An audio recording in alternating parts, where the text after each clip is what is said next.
After a year on the road, I thought I'd get tired of traveling. The endless clatter of railways, highways, and everything in between.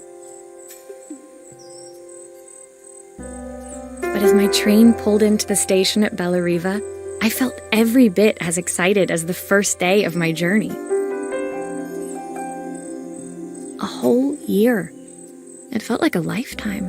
The places I'd seen, the people I'd met, of course, the forgotten treasures I'd given a new lease of life along the way. I'm a restorer by trade. Bringing our most beloved possessions back to life is what I love to do. I'd been traveling for months, working my way from one town to the next, fixing everything from family heirlooms to VCRs. Bellariva was my chance to take a break. Unfortunately, that would have to wait until after I'd unpacked.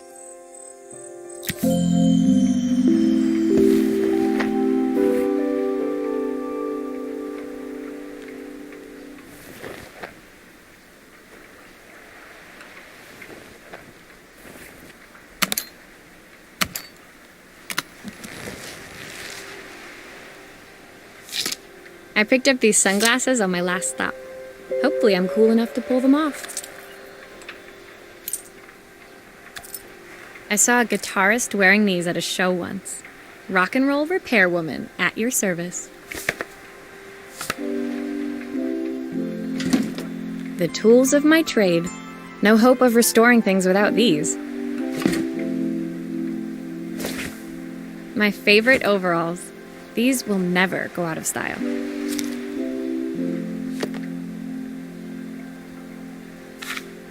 My parents took this after I made my first repair. Seems like a lifetime ago.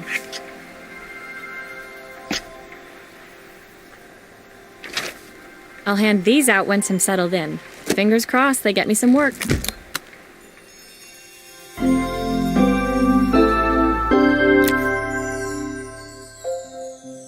Finally, I'd made it to Bellariva. I'd come for the food festival, taking place in a few days' time. After living off TV dinners and instant ramen for the last few months, I was craving a decent meal. Of course, I'd need to earn enough money to pay for it, so I figured I'd head out the next day and find some work. My parents never wanted me to go. They wanted me to stay in their shop and have a simple, stationary life. I knew there was a world out there, beyond the four walls of our antique store, that I had to be a part of.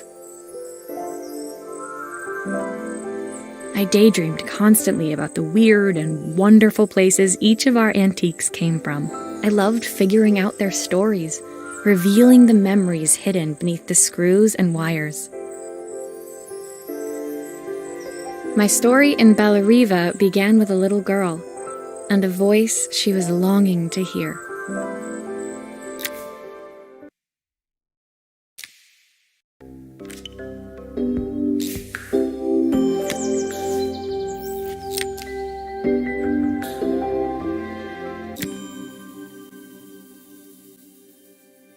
It was my first morning in Bellariva, and I couldn't wait to leave my hotel and explore. It was a quiet town, its streets and alleyways basking peacefully in the hot morning sun. In the main square, meanwhile, preparations were underway for the festival in a few days' time. As I handed out my flyers, I wondered what the people of Bellariva would need me to fix.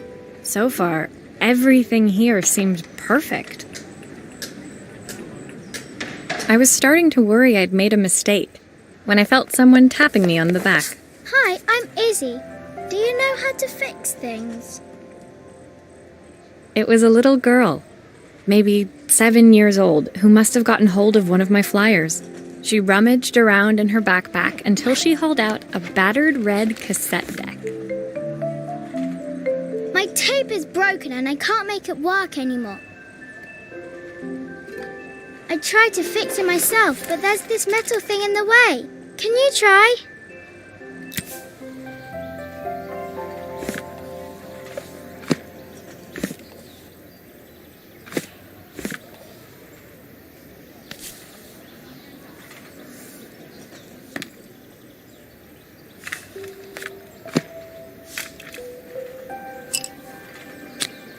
Why did you do that?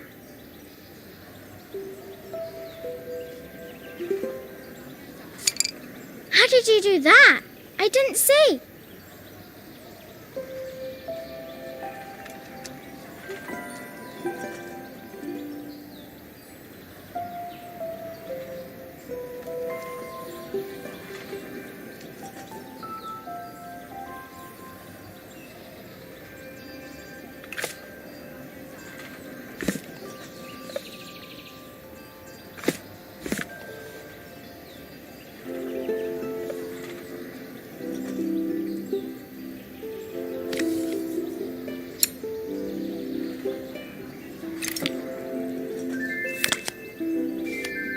Aha! Those batteries look like they need replacing. Luckily, I have some spares.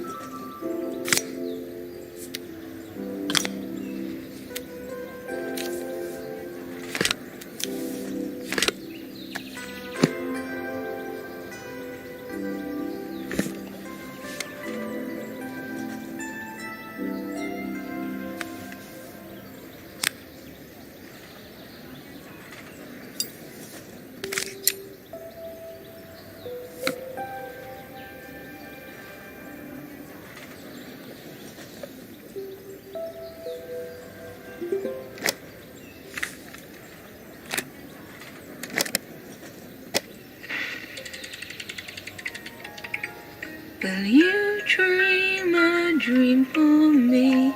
If I sit by your side and hold you so tight, know that When it finished, Izzy picked up the tape deck and tucked it carefully into her backpack. Thanks, Maria. You're the best person at fixing things ever. No problem. Who was that singing? They're very good. It's my mum. She's not here anymore. Izzy trailed off. It was the kind of silence a cassette tape would never be enough to fill. When Izzy's friends called for her, she dug deep into her pockets, looking for something to pay me with. Eventually, she produced a grand total of a stick of gum, 3 mismatched buttons, and a yo-yo. I usually preferred a check, but Izzy looked so serious, I wrote out a full receipt. She seemed like a happy kid, but beneath it all, part of her life had been shattered.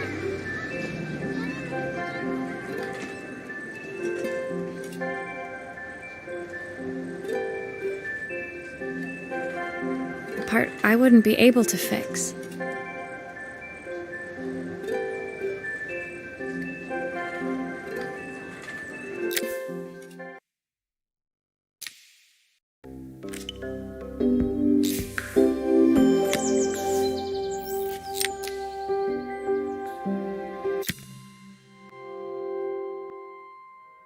My first repair complete, I spent the rest of the day doing small jobs in and around the square.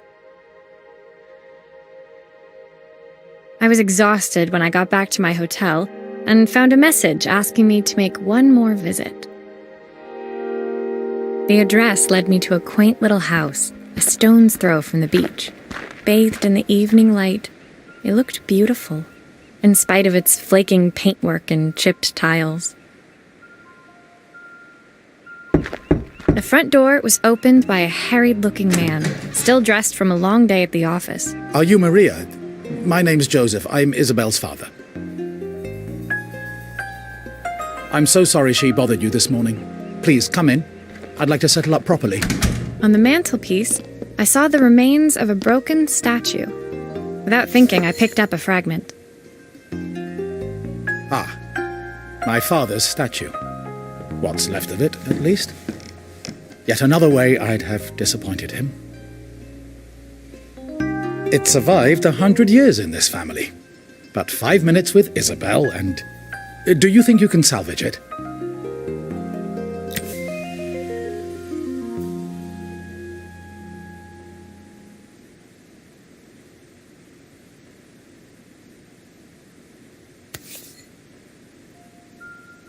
Will you be able to see the glue afterwards? I don't want people seeing the cracks.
Is this glue really strong enough to hold everything together?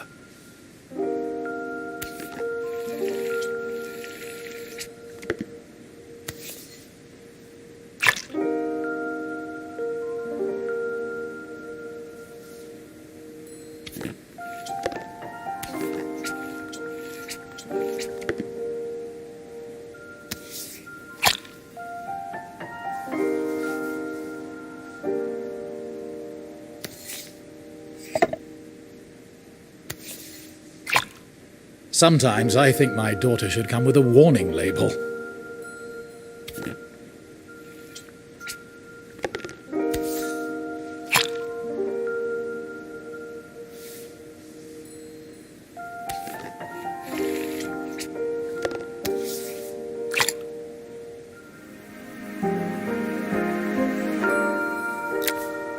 Thank you, Maria. It looks as perfect as it ever did. My father wanted me to make something of myself. He didn't have time for anything less. As Joseph put the statue back on the shelf, it nudged against the family portrait stood proudly next to it. So he was Bellariva's mayor. And that was Izzy's mom. They must both miss her so much. Sorry, I'm a little tired. I've been working late getting things sorted for the festival. There's only a few days to go. Looks like I'll be working late. Again. When I told my parents I wanted to leave, they always found an excuse to be busy, to avoid talking about it. I guess keeping themselves occupied was their way of pretending it wasn't happening. Joseph's work must have been taking up so much of his time. But maybe that was what he wanted. I just hoped he was finding enough time for Izzy, too.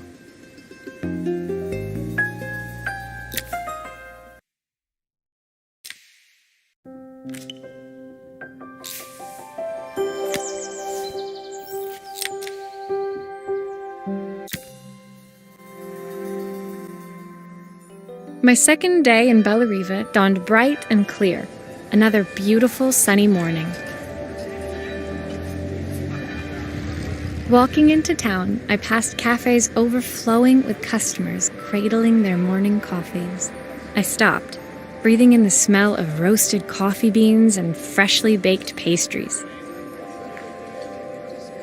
I was about to go inside when the owner of Carmen's, the cafe next door, stopped me. Hello, Maria? Were you here yesterday handing out flyers? I have a job for you. Her place was petite, tucked between its competitors as if hoping they wouldn't notice. Judging by the empty tables inside, though, her potential customers hadn't noticed it either. It's a bit slow today, but we're just getting started. I'm sure it'll pick up soon. As Carmen chatted, she walked over to the counter and returned with an old rotary phone. At least I've got plenty of time to practice my recipe for the festival. It's a new special I've been working on. I was hoping to call my sister for some, seasoning tips, but it won't connect. Can you see if you can figure out what's wrong?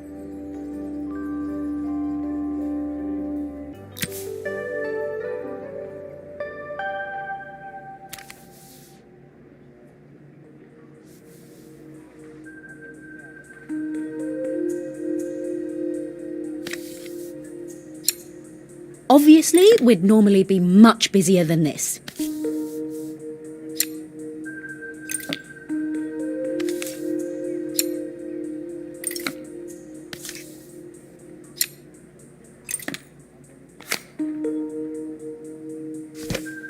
You can fix it, can't you? I can't afford to replace it.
Looks like this new circuit board is all hooked up.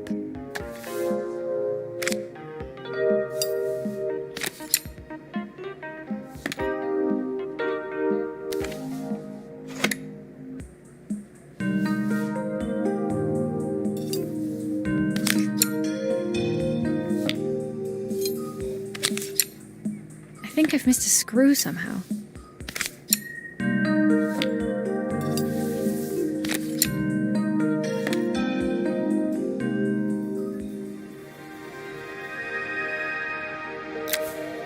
When I handed the phone back to Carmen, she seemed almost reluctant to take it from me.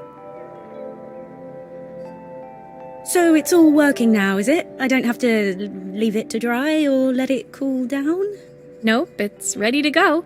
It'll be ringing off the hook in no time. That's if I can pay my phone bill anyway. And the rent and the suppliers. Anyway, take a seat and I'll be right with you. Your coffee's on the house. I sat at one of the empty tables, while at the counter, Carmen had started dialing the phone. Hello? How's my favourite sister doing today? As she talked, Carmen became more and more tense. This didn't seem like a call for some cooking advice.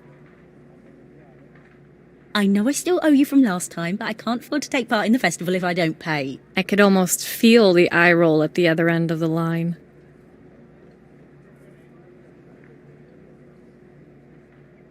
You don't need to be here, though. Can't you just put the cheque in the post? When the call ended, Carmen brought me my coffee, her hands trembling. Sorry about that. My sister's decided to fly in for a visit. Oh God, I have to get ready. Actually, I might have another job for you. Can you come by tomorrow?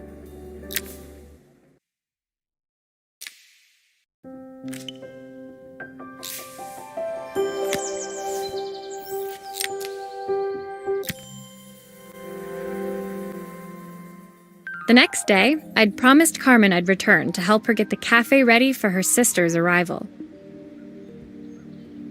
I was about to set out when I received an unexpected call from my hotel's reception desk.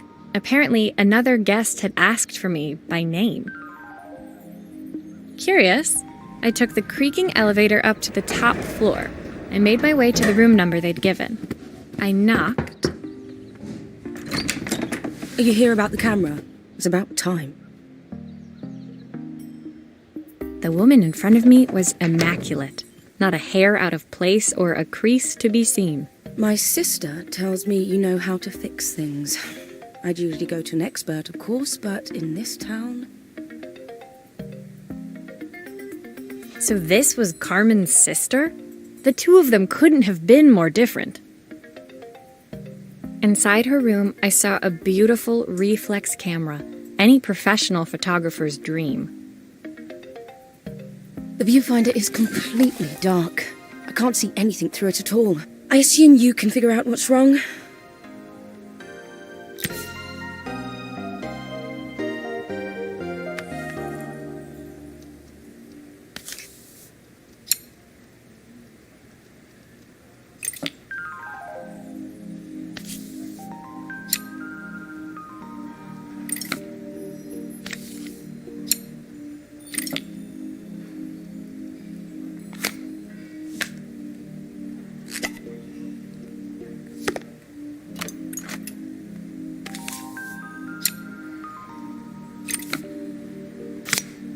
I don't suppose you've fixed anything this valuable before.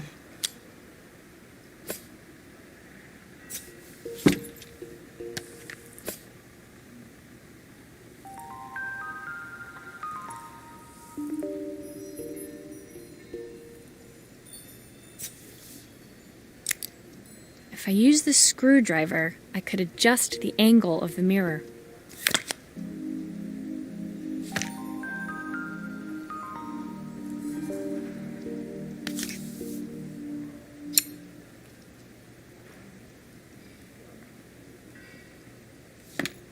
Perfect. Now the viewfinder should be working.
Still a few parts missing.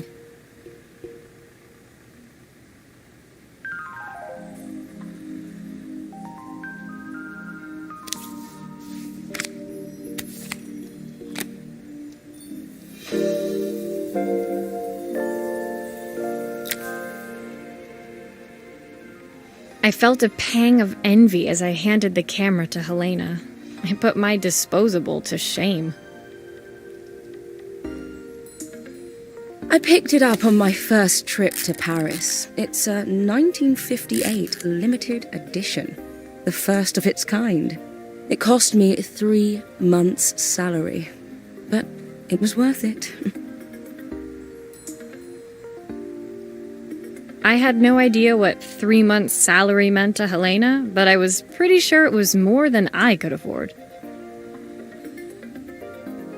It was strange, really, that we were even staying in the same hotel. I'd picked this place because it was cheap and cheerful, but surely she could afford somewhere better? She took some test shots, fiddling with the camera settings until she was absolutely satisfied. This work is immaculate. At least there's one person in this town who knows what they're doing. Sending you to me might be the first thing Carmen's actually gotten right. I wondered why Helena had bothered coming if she thought so little of her sister. I hear nothing from her for weeks, and then when she finally does call me, all she wants is money. If she thinks I'm lending her another penny, she'll have to convince me it's not a total waste of time. That didn't sound good. If Hurricane Helena was about to hit, I hoped Carmen was ready.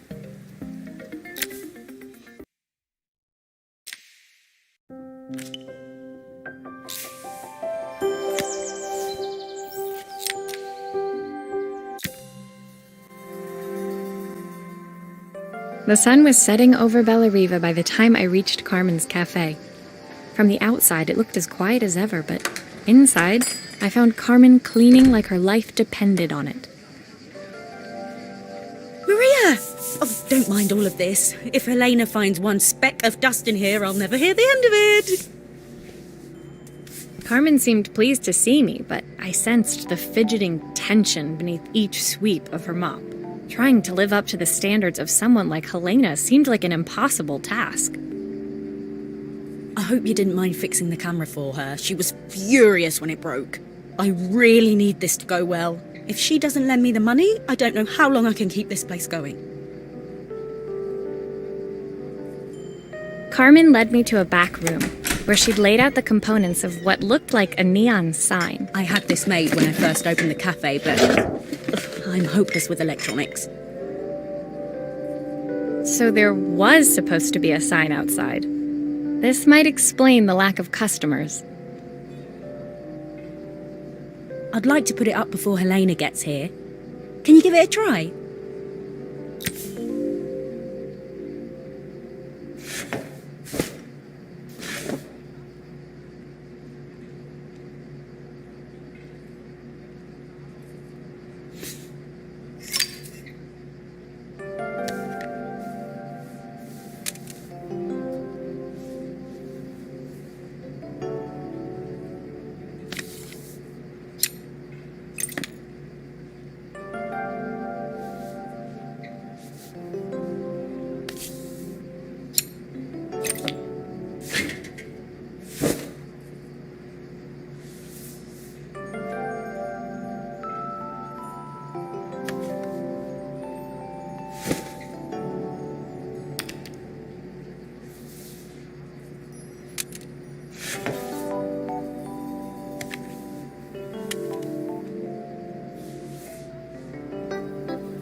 I think the whole thing is supposed to light up.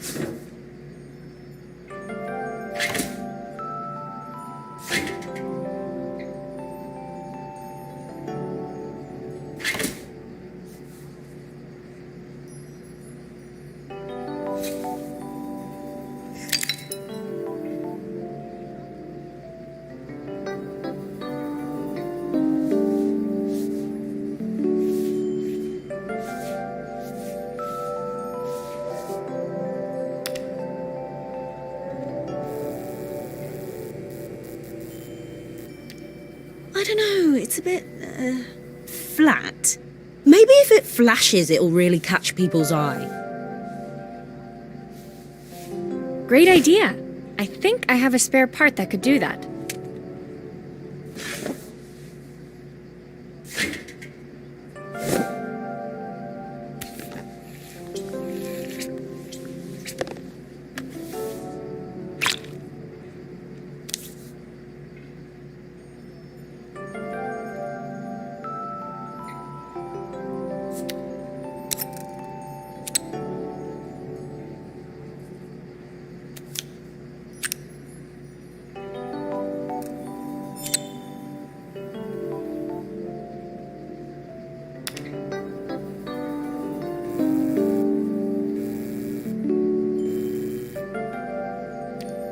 It still needs something else. Maybe we can add one of these.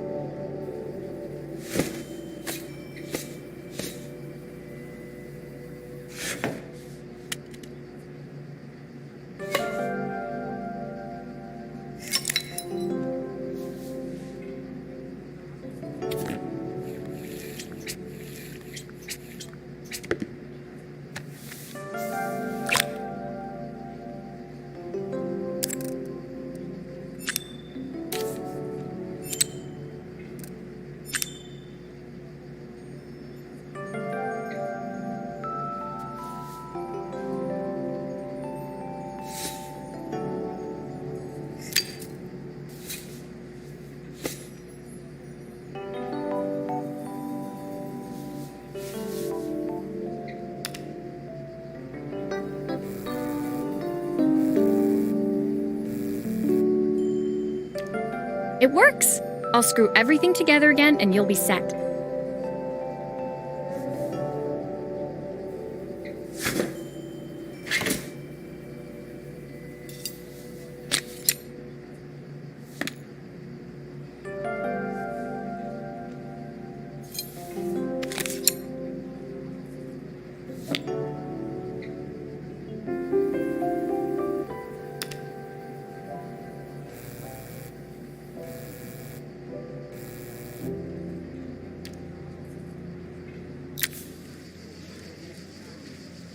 The sign fixed, we headed outside and mounted it carefully over the cafe door.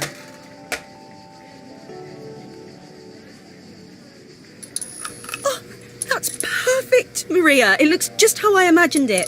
When I had this sign made, it all seemed so simple. Oh, I can't believe I might have to give it all up.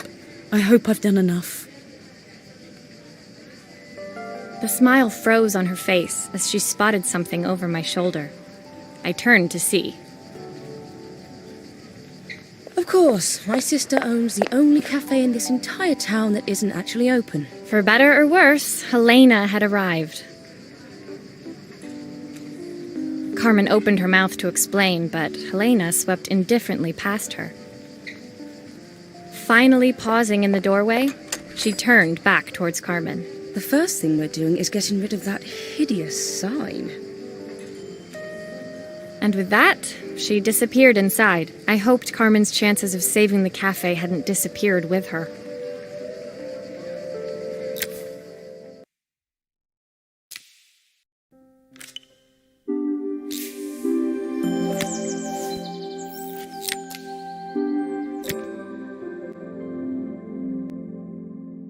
It was the day before the festival, and the whole town was busy getting ready.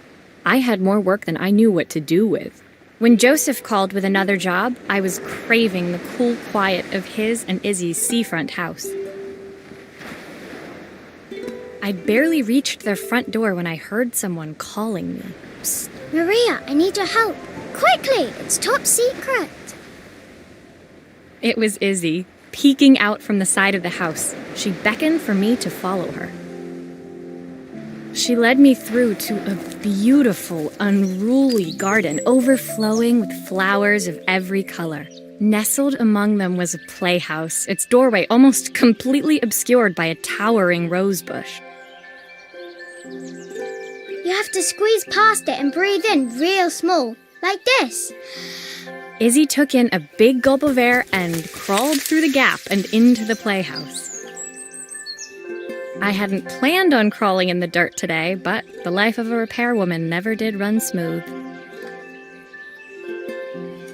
On the table inside, there was an electronic toy.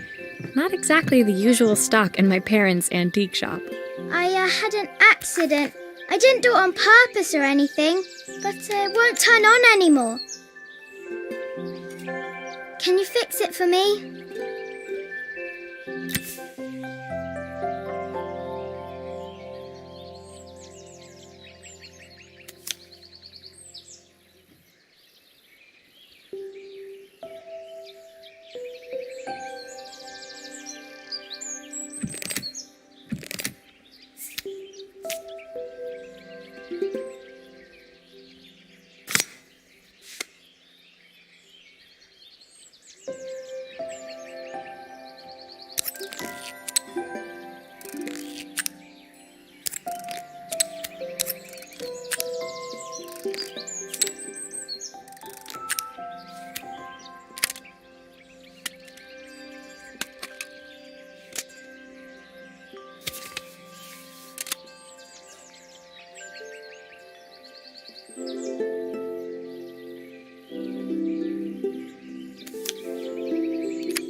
Nothing.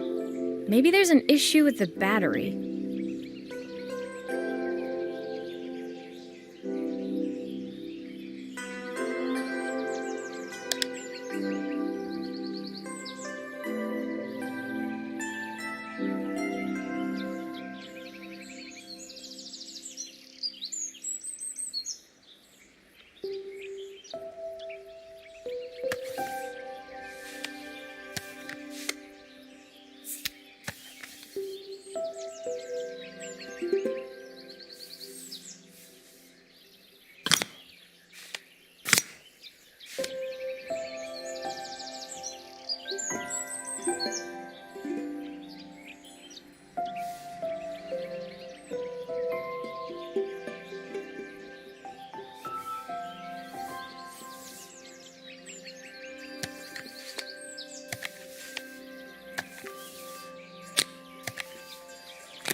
Do grown-ups play games as well?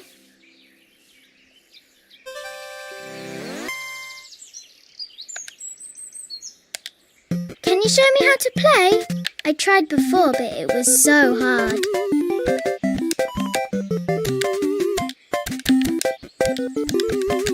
Looks like something is still missing.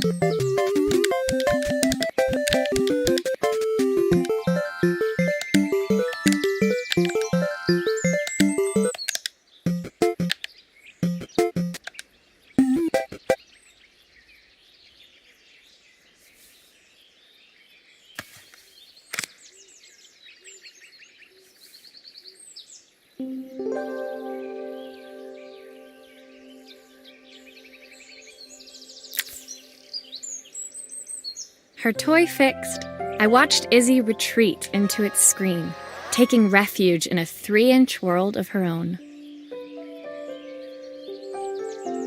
Well, I'd better head inside. Your dad is waiting for me.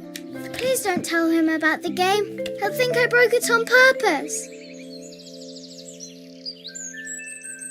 Why would he think that?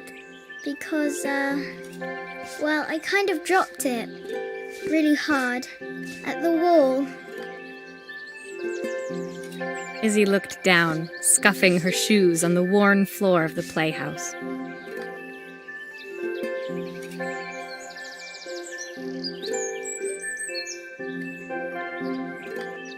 My dad said I had to go to this stupid festival tomorrow and put on a stupid dress, and I don't want to. All he cares about is working. He never wants to see me unless it's for his job. I'm not going. He can't make me. With that, Izzy dove back through the rosebush and disappeared into the wilds of the garden. She was so young. She couldn't be expected to see that her dad was struggling too. It made me think, had I really tried hard enough to understand my parents' point of view? I was so focused on the adventures ahead of me, maybe I didn't care enough about leaving them behind.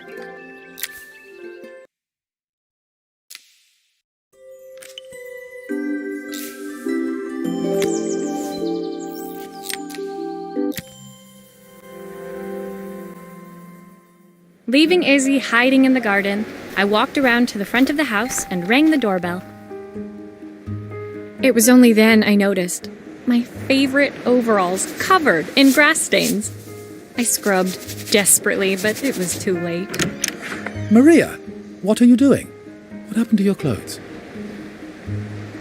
I was, repairing a lawn mower. How unusual. Well, do come in. The job I've got for you is a little more delicate. Totally embarrassed, I walked into an orderly room filled with papers and ledgers. So this was his office. You must be so busy getting ready for the festival. Are you looking forward to it? Of course. It's traditional for the mayor to judge food from every cafe and restaurant in town. I'll be declaring the best chef in Bella Riva by this time tomorrow. Speaking of which... He unclipped the watch from his wrist and very carefully handed it to me. I'll have a tight schedule to follow, but my watch stopped working a while ago. Could you see if you can make it tick again?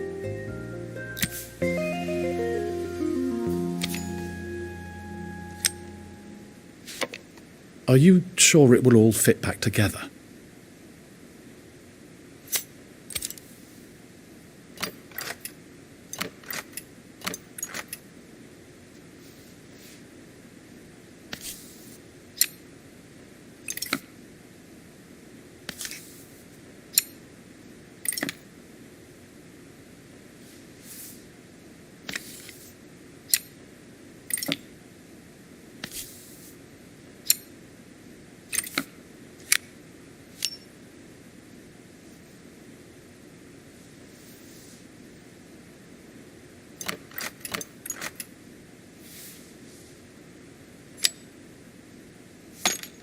Ah, the main plate has completely cracked. I'll need to replace it. The cogs look good, though. If I'm careful, I can reuse those.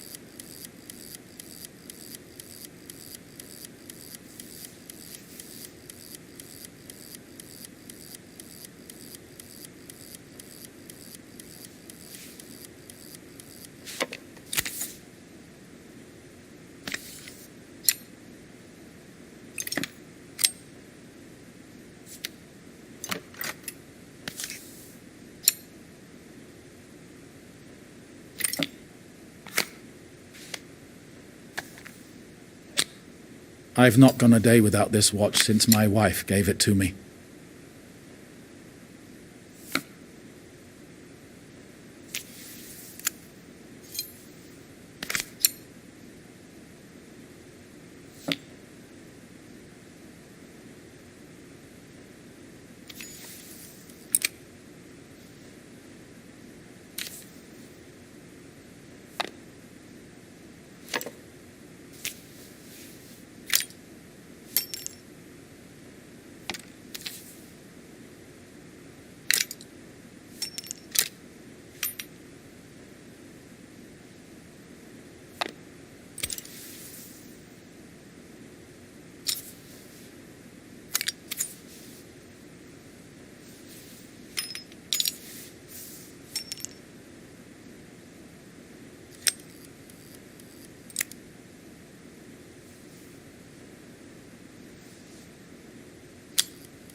I've not gone a day without this watch since my wife gave it to me.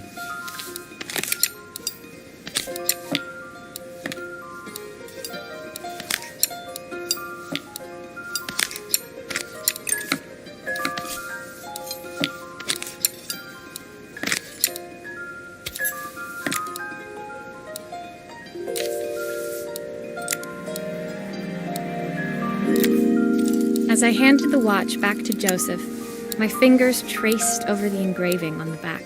I hoped fixing this was one small way I could help him move forward. I can't believe it's working, Maria. Thank you. My wife was a brilliant woman. Feeling this ticking on my wrist, it makes me feel like she's still here. Watches measure minutes and hours like they're infinite. I didn't know we had so little time. Even with Isabel, I barely see her. And when I do, she acts like she hates me.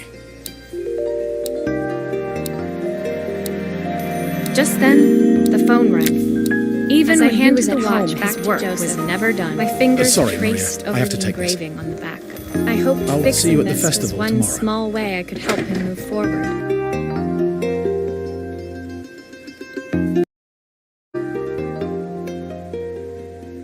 As I left, I turned and saw him pacing the floor of his office, his watch glinting in the afternoon sun. I hoped its quiet ticking would at least bring him some peace during the busy days to come.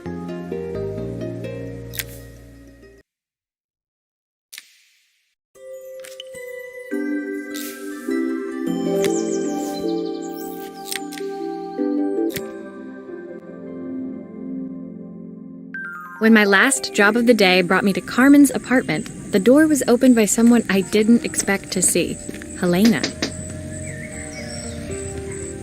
Sorry for inflicting this mess on you. Carmen's never seen a knick-knack she doesn't want to buy, apparently. Carmen's apartment was a little chaotic, but totally charming. It was easy to imagine her living in a place like this. It definitely wasn't Helena's style. She seemed more upmarket than flea market. I wondered why she was even here. We're having a clear-out, or at least I am. Carmen's not helping, as usual. There's a market at the festival tomorrow. I'm selling some of these things to make her some money. She says she has nothing when there's all this stuff right under her nose. Helena stepped delicately past the items on the floor and reached down to pick up one from the pile. Look at this slide projector. Our parents treasured it, but Carmen treats it like a piece of junk. Can you take a look?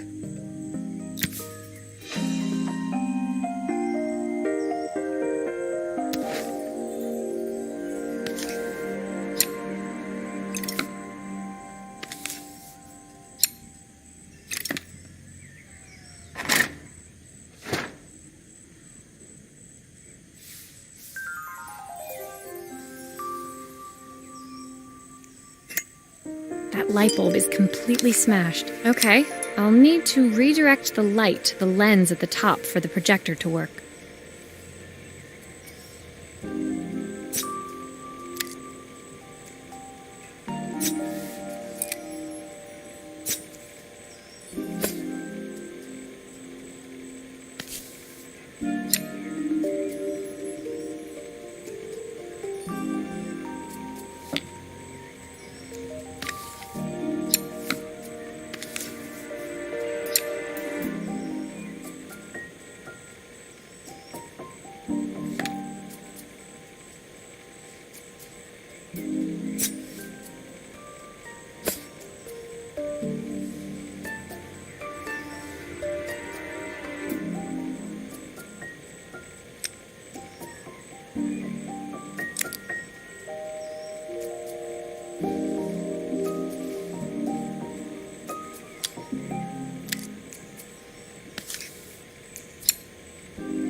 Typical.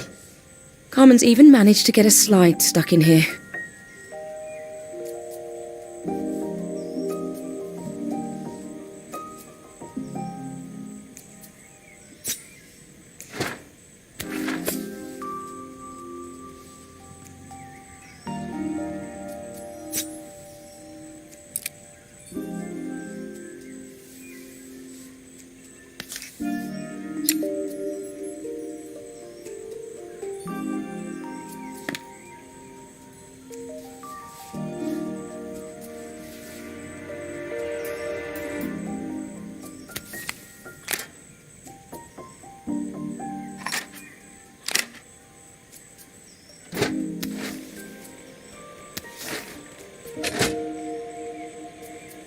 I was so excited when I moved to the city.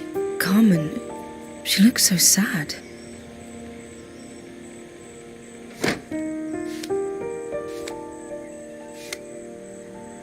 Here's the clicker you'll need to attach. God knows how Carmen broke that as well.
Those screws still need to be put back.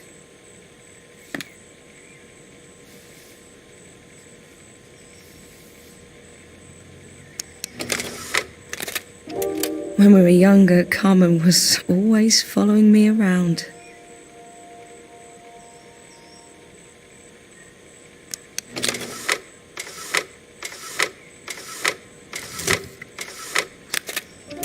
I suppose she looked up to me. A cool older sister.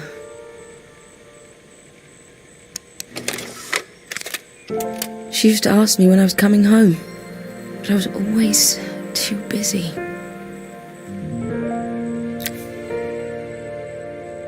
Helena was transfixed, staring at the two young sisters the projector had brought glaringly into focus.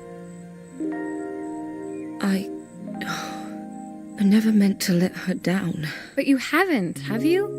You came all this way just to help with the cafe. Plus the money. That's the problem. There is no money. I lost my job a few months ago. My savings are almost gone. I have nothing. Carmen thinks I'll throw my checkbook at her bad decisions and make them okay. But I can't. Not this time. You know, the funny thing is, I came here wanting to tell her the truth.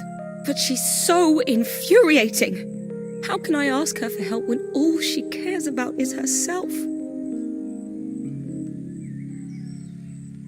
Helena fell silent, shrinking under the gaze of her younger self, projected onto the wall. We drifted so far apart when I moved away. It felt like the only thing keeping us together was my bank balance. I know I have to tell her the truth. It isn't fair. But I already lost everything else. What if I lose her too?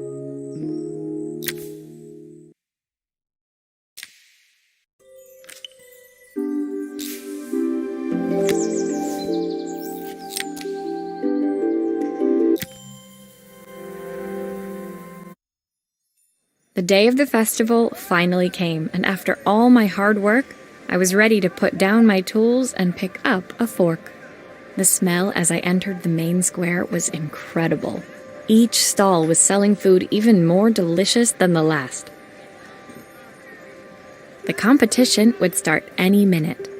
Most stall holders were waiting anxiously for the mayor to pay them a visit. All of them, that was, except Carmen, who was still frantically chopping vegetables and stirring pots. Maria! Thank God you're here. Can I ask you the world's biggest favour?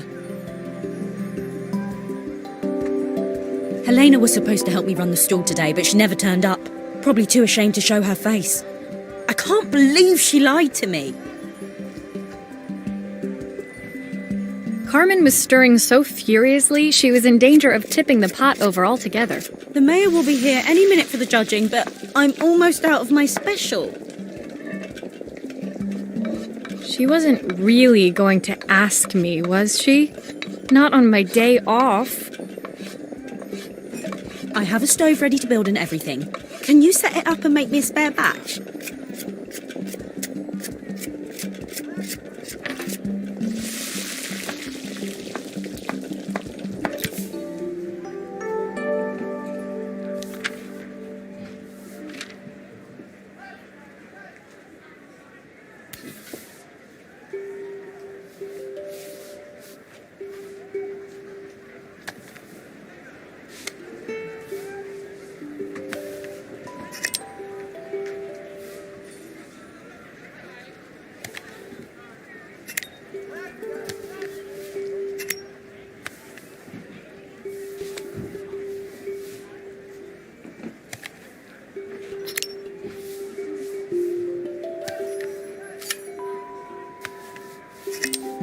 It all fits. Now to light the gas.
Oh, her recipe is a bit smudged. Never mind, I'm sure whatever I put in will be fine.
I think that pot is really boiling now. Smells great if I say so myself. Here are the ingredients that Carmen's given me. What to add first?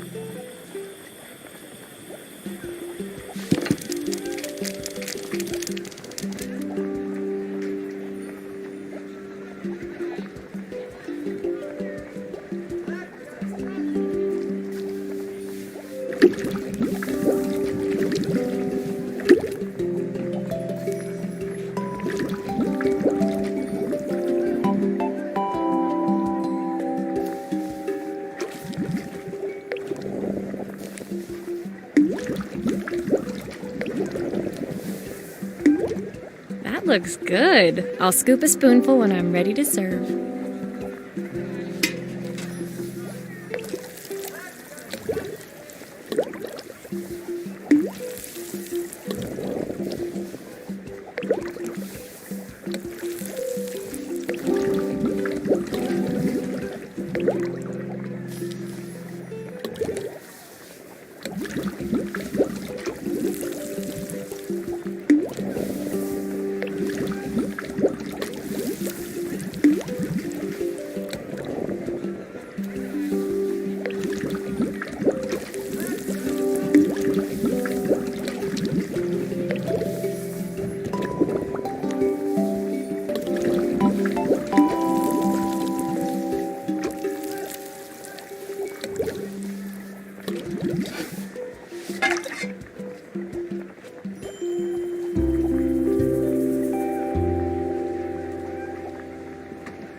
My part done, Carmen took over and added the finishing touches.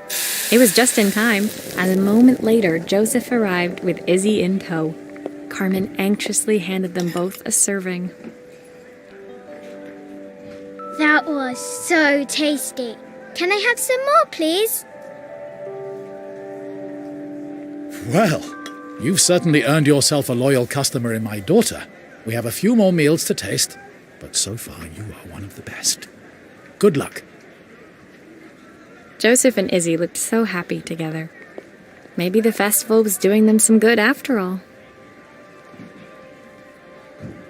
Carmen, on the other hand, seemed annoyed. But why, when it had all gone so well? I wish Helena was here to see this. She's so convinced I'll never succeed at anything. She wants what's best for you. She's just not very tactful about it. Yes, I know. Even when I was a kid, she pushed me when no one else did. I just wish she hadn't lied to me. But then, I've asked so much of her over the years. I never stopped to think how much she actually had to give.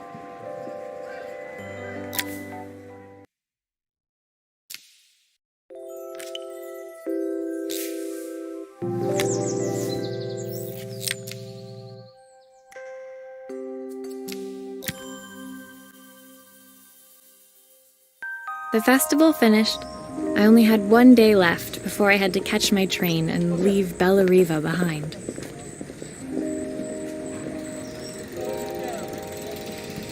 I couldn't go without saying goodbye to Carmen. So, that evening, I made my way to the cafe. It was unrecognizable. She'd done it. Best food in Bella Riva. Half the town was outside waiting to see what the fuss was about. Maria! My favourite sous chef! Come on through! It was Carmen, acting every inch the successful cafe owner she deserved to be. Even Helena was there, serving the coffees. This was the last place I expected to see her after yesterday's drama. Carmen led me through to a balcony upstairs, where she brought out an old record player. I found out where Helena was on the day of the festival. She was selling her camera to clear the cafe's debts. But then she didn't have much left for herself. So, I've asked her to come and stay with me for a while. We have a lot of catching up to do. I wanted to give her this, to cheer her up. We listened to it all the time when we were kids. Do you think it has one last tune in it?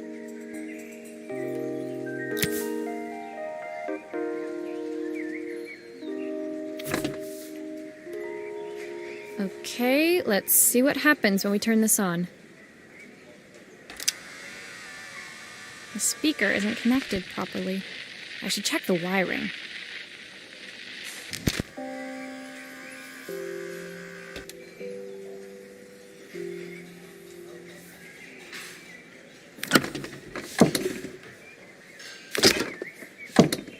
Here's the problem. This wiring isn't connected properly.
If I turn the volume up, I should be able to hear it now.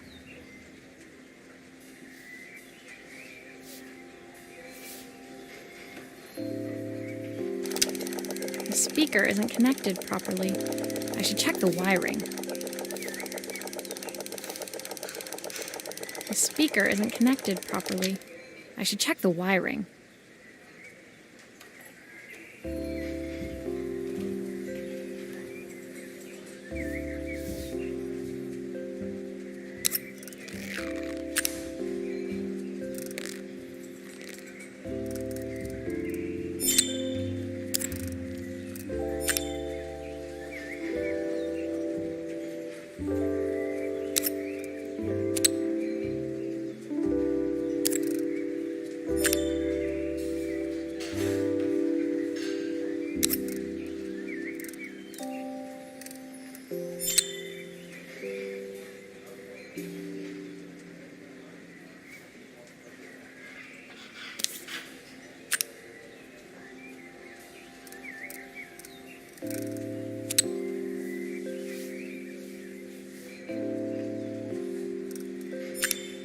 I think that should do it.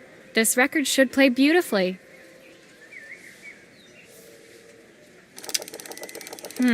It's spinning the wrong way. How can I get it to play in the right direction? It must be to do with the motor. Let's see if one of these spares can turn things around.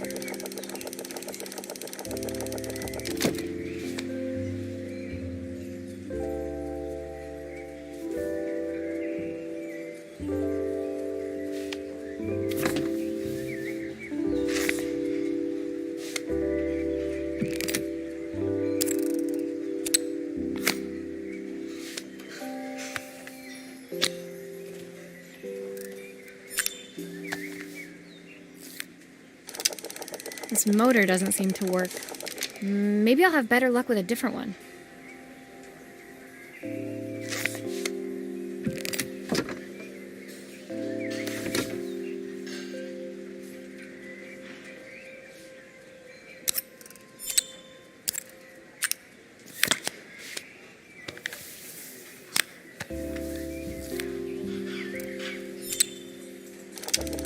Well, it's playing in the right direction. I should check it's turning at the correct speed.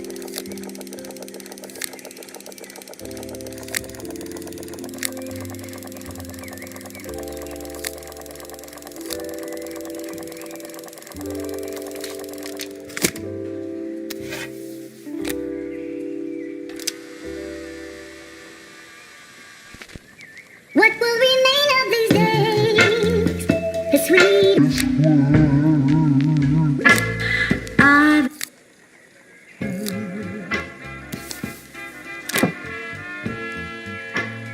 What will remain of the smiles, the ones that stole?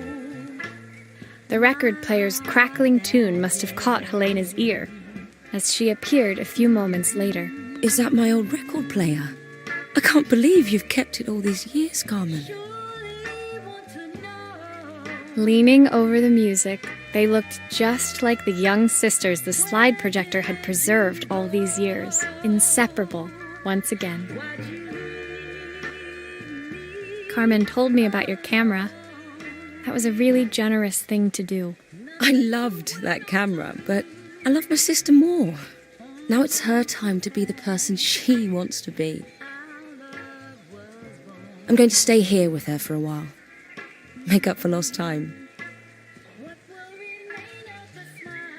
Carmen and Helena's relationship wasn't suddenly going to be perfect, but they were both prepared to try. And to think, it had all started because of a call Carmen made about some seasoning tips. I guess in the end, maybe it wasn't so hard to just pick up the phone and dial. I hadn't spoken to my own parents in a year. I wanted to hear their voices more than the silence between us was so cavernous. I didn't know how I'd ever find the words to bridge it.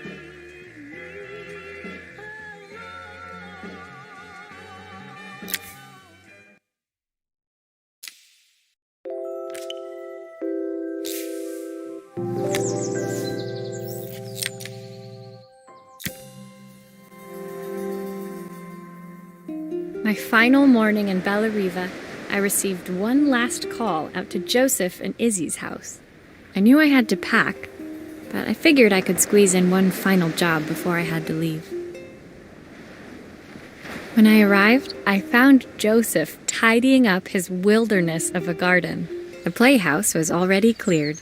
Inside, I could see Izzy happily testing out her screw-driving skills on the back of her cassette deck. You've made quite the impression.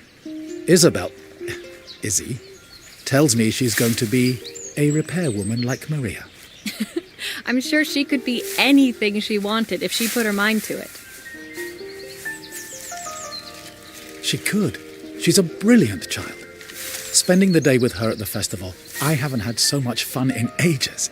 I wanted to give her something before she starts to forget.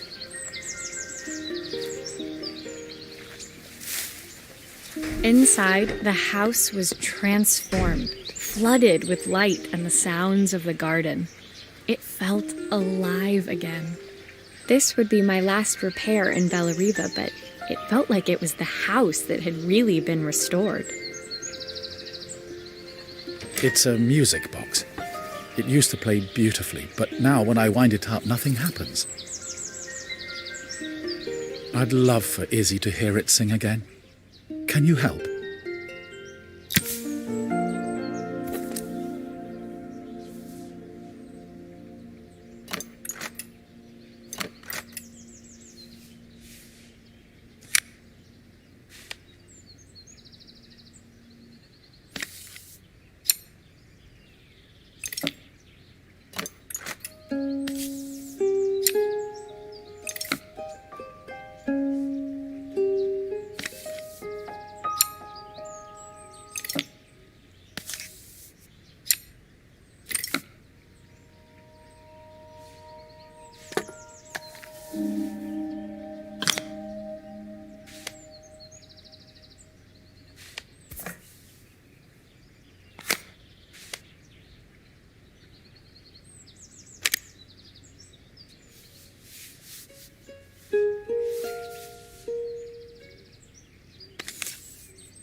Maria, could you add this family picture of us?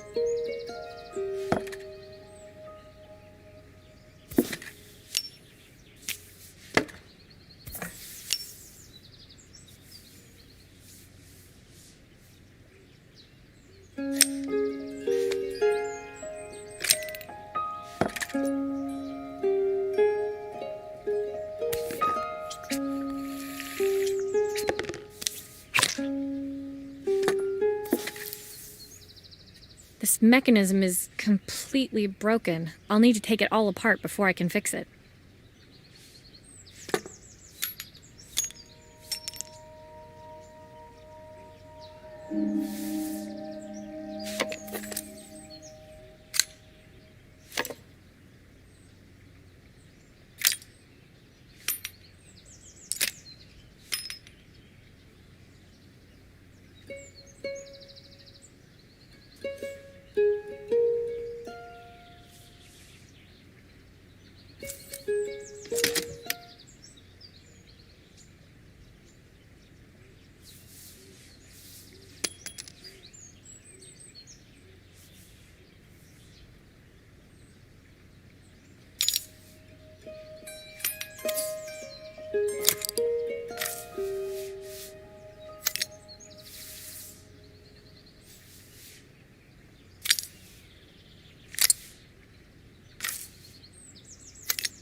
Perfect. The mechanism is good as new.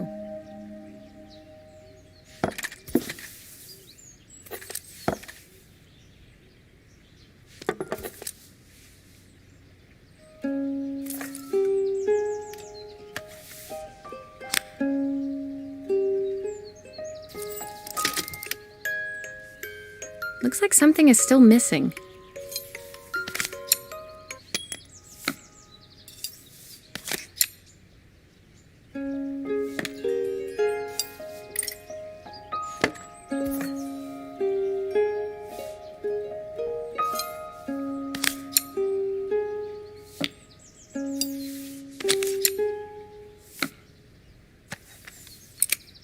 I think that's everything back together. My wife used to sing this song to Izzy each night before bed, but I always worked too late to join them. Will you dream a dream for me if I sit by your side and hold you so tight? Know that I will always love you, even though we both know that we must say goodnight. I've missed so much already. I want to be the father my wife wanted me to be. I've ended up so much like my own father, working all the time. Izzy needs me more than that, especially now it's just the two of us.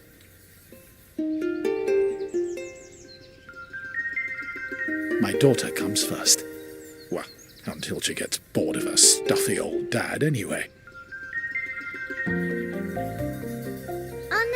never get bored of you, Dad. Izzy came running into the room where Joseph scooped her up and onto his shoulders. She gazed at the music box, her eyes shining. I'd never seen her look so happy. Thank you, Maria, for everything. The things you've fixed for me. I'm so glad to have them back. Joseph was a good father, and I could tell he was determined to be an even better one. When it came down to it, that was all any of us wanted. A second chance to make something right. My time in Bellariva was almost over, but before I left, I knew there was something of my own I needed to fix.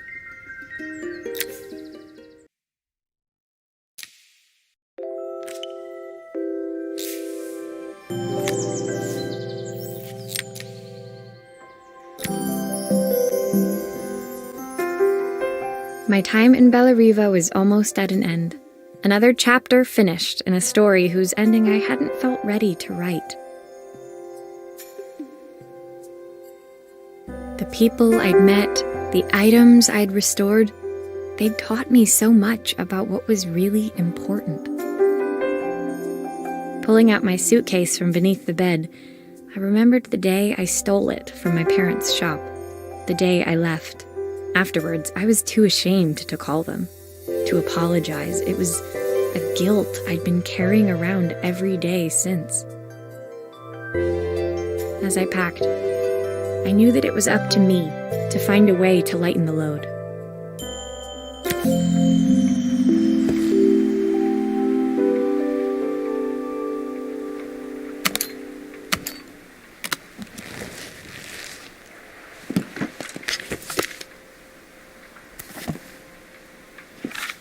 Joseph's idea of light reading for the train. It does look thorough.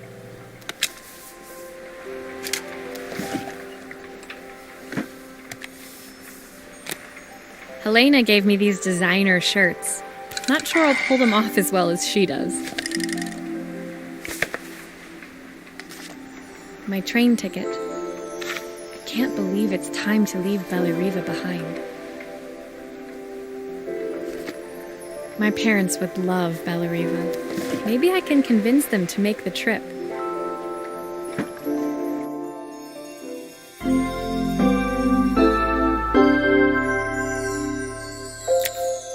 My suitcase was full, but it was my heart that felt heavy as I made my way to the station. I was sorry to be leaving Bellariva behind, but I hoped that in my own small way I'd made a difference. Helena and Carmen's reunion was possible because they'd learned to overcome their differences. Joseph had realized he shouldn't let his grief or his work get in the way of his relationship with Izzy. They'd each learned to see things from someone else's perspective. Maybe it was time I saw things through my parents' eyes.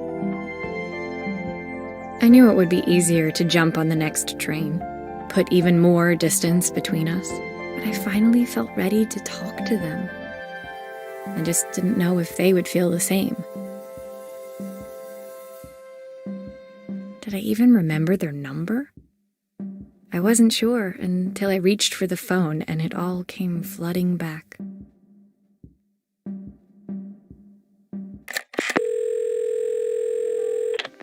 Mom?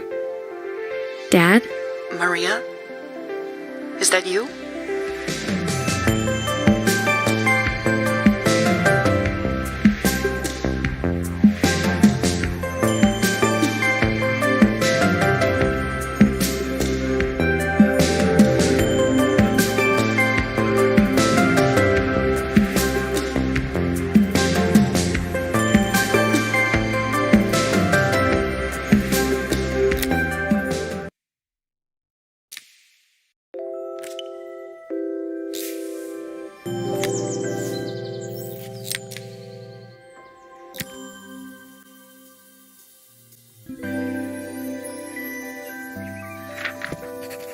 Dear Maria, Carmen here. Sorry I haven't written. The cafe's been absolutely manic since you left.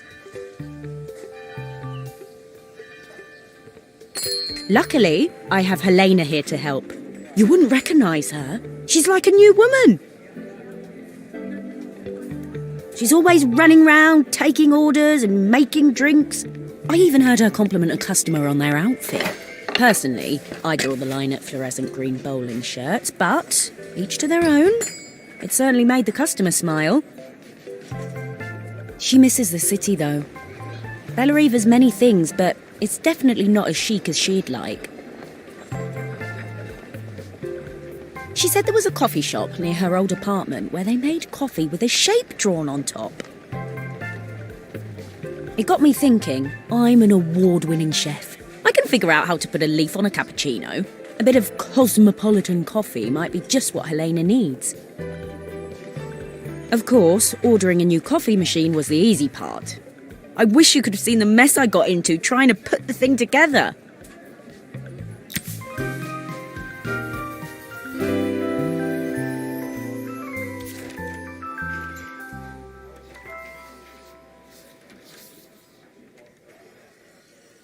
I saw Maria use her screwdriver a million times. Taking this apart will be easy.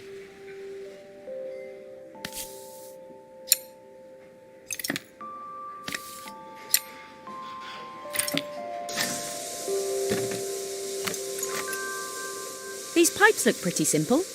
I should start with them.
Oh, I wish Maria was here. She'd know how to put these pipes together.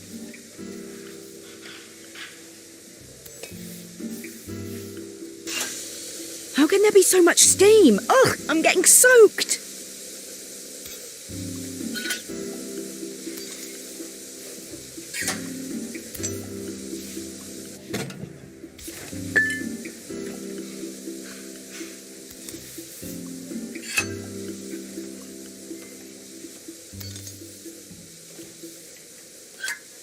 The pipes are all connected, but there's still steam everywhere. Something's in the wrong place.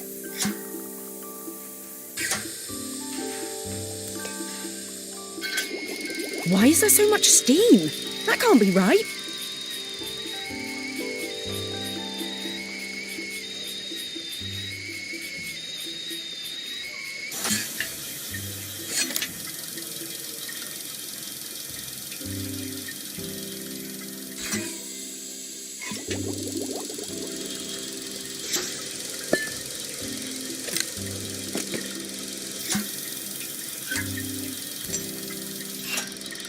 Finally, no more steam.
Are all of these parts supposed to go in there?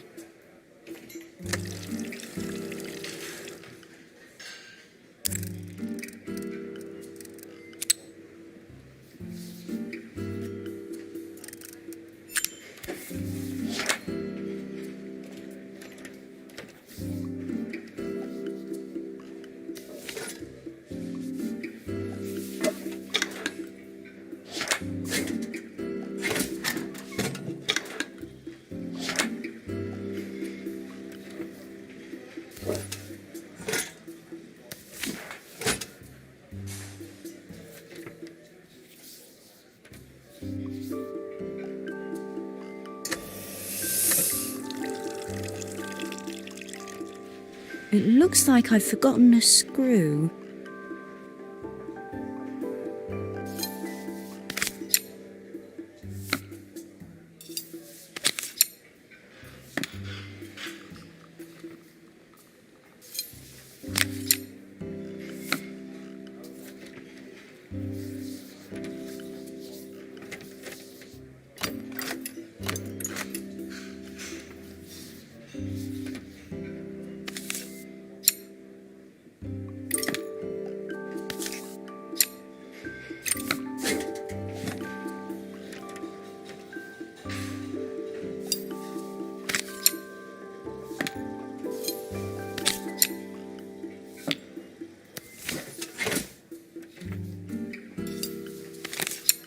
It looks like I've forgotten a screw. I think that's everything. Better test the buttons, just to make sure.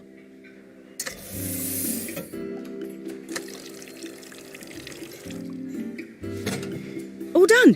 Piece of cake. Time to make my first coffee, I think.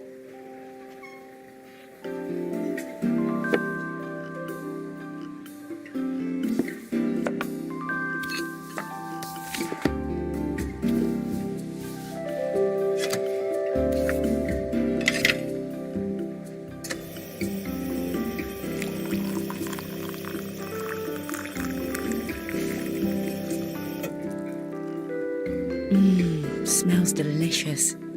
Now to make it look magical.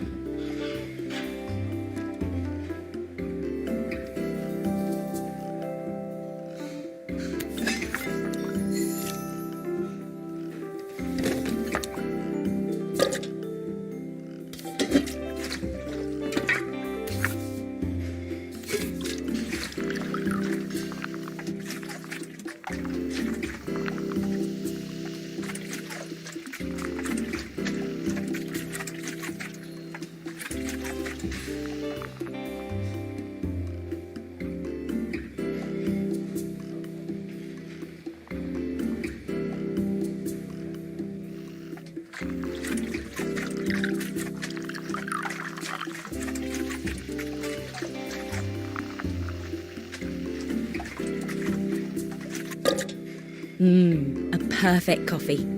All it needs is a saucer and a couple of Helena's favourite biscuits.